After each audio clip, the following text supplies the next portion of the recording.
Assalamualaikum warahmatullahi wabarakatuh. Perkenalkan, nama saya Fitri Nurrahmawati, NIM 12402183043 dari kelas ES6A. Di sini saya akan menjelaskan mengenai poster yang telah saya buat sebelumnya yang berjudul pentingnya job description pada sebuah perusahaan. Job description ini berarti sebuah bagian atau catatan yang menjelaskan dan memberikan gambaran umum mengenai sebuah pekerjaan. Job description ini berisi tentang ruang lingkup pekerjaan, mulai dari tugas, tanggung jawab, dan wewenang yang dimiliki pada sebuah jabatan pada unit kerja. Job description ini merupakan dasar atau fondasi untuk membangun keseluruhan fungsi SDM. Terdapat beberapa manfaat job description pada sebuah perusahaan. Yang pertama yaitu membantu mengurangi kebingungan dan tumpang tindih tugas dan tanggung jawab. Yang kedua yaitu membantu memudahkan prosedur rekrutmen, seleksi, pelatihan, dan berbagai aktivitas SDM lainnya. Hal ini karena di dalam job description tersebut selain berisi tugas dan tanggung jawab, juga terdapat informasi mengenai pendidikan, pengalaman kerja, dan pelatihan yang dibutuhkan. Yang ketiga yaitu membantu pegawai dalam perencanaan karir. Yang keempat yaitu membantu perencanaan perubahan organisasi atau reorganisasi sesuai dengan keadaan. Di dalam job description ini juga terdapat beberapa kualifikasi yang harus dilakukan. Yang pertama yaitu sistematis. Sistematis di sini artinya berurutan. Yang kedua yaitu ringkas, jelas, dan tepat. Artinya di dalam pembuatan job description ini harus disampaikan atau dibuat dengan sejelas mungkin, seringkas mungkin, dan dengan tepat. Hal ini dilakukan untuk memudahkan dalam pemahaman dari tugas dan tanggung jawab. Yang ketiga yaitu taat asas. Taat asas di sini artinya selaras. Jadi antara tugas dan tanggung jawab ini harus saling berkaitan satu dengan yang lainnya. Yang keempat yaitu akurat.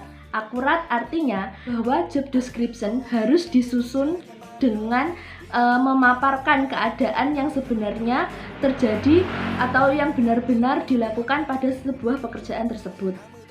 Untuk dapat membuat job description yang baik, terdapat 5 elemen penting, yaitu yang pertama, spesifikasi jabatan.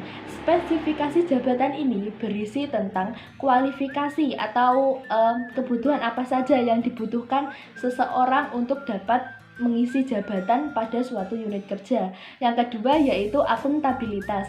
Akuntabilitas ini erat kaitannya dengan konsep etika dan administrasi. Jadi biasanya di dalam job description ini memuat struktur organisasi. Struktur organisasi ini digunakan untuk dapat mengetahui berada di jabatan atau di posisi mana sebuah pekerjaan tersebut, siapa atasan dan siapa bawahannya. Yang ketiga yaitu tugas dan tanggung jawab. Barang pasti bahwa di dalam job description harus memuat tugas dan tanggung jawab dari pekerjaan tersebut. Yang keempat yaitu ringkasan pekerjaan. Ringkasan pekerjaan ini biasanya berisi tentang tugas, tanggung jawab, dan wewenang yang disampaikan dengan seringkas-ringkasnya. Dan yang kelima yaitu identitas jabatan. Di dalam identitas jabatan ini biasanya memuat mengenai jabatan itu sendiri, unit kerja, divisi, dan kode jabatan.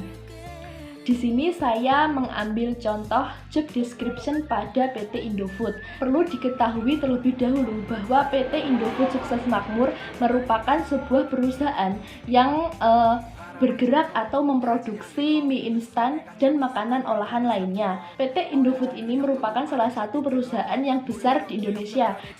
Selain berkembang di Indonesia, produk-produk dari PT Indofood ini juga banyak berada di luar negeri. Contoh jabatan yang saya ambil di sini yaitu manajemen pabrik. Di dalam job description di situ memuat struktur organisasi. Atasan dari manajer pabrik ini yaitu manajer umum dan bawahan dari manajer pabrik ini yaitu supervisor produksi. Tugas dari manajer pabrik ini yaitu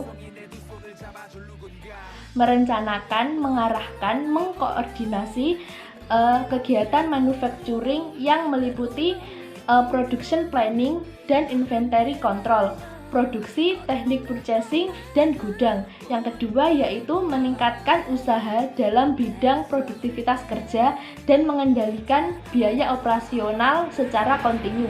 Yang ketiga yaitu mengatur dan mengendalikan proses manufacturing sesuai dengan standar yang ditentukan.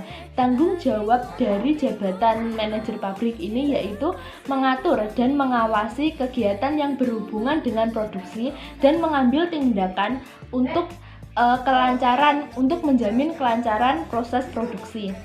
Sekian yang dapat saya sampaikan. Apabila ada kurang lebihnya, saya mohon maaf. Wassalamualaikum warahmatullahi wabarakatuh.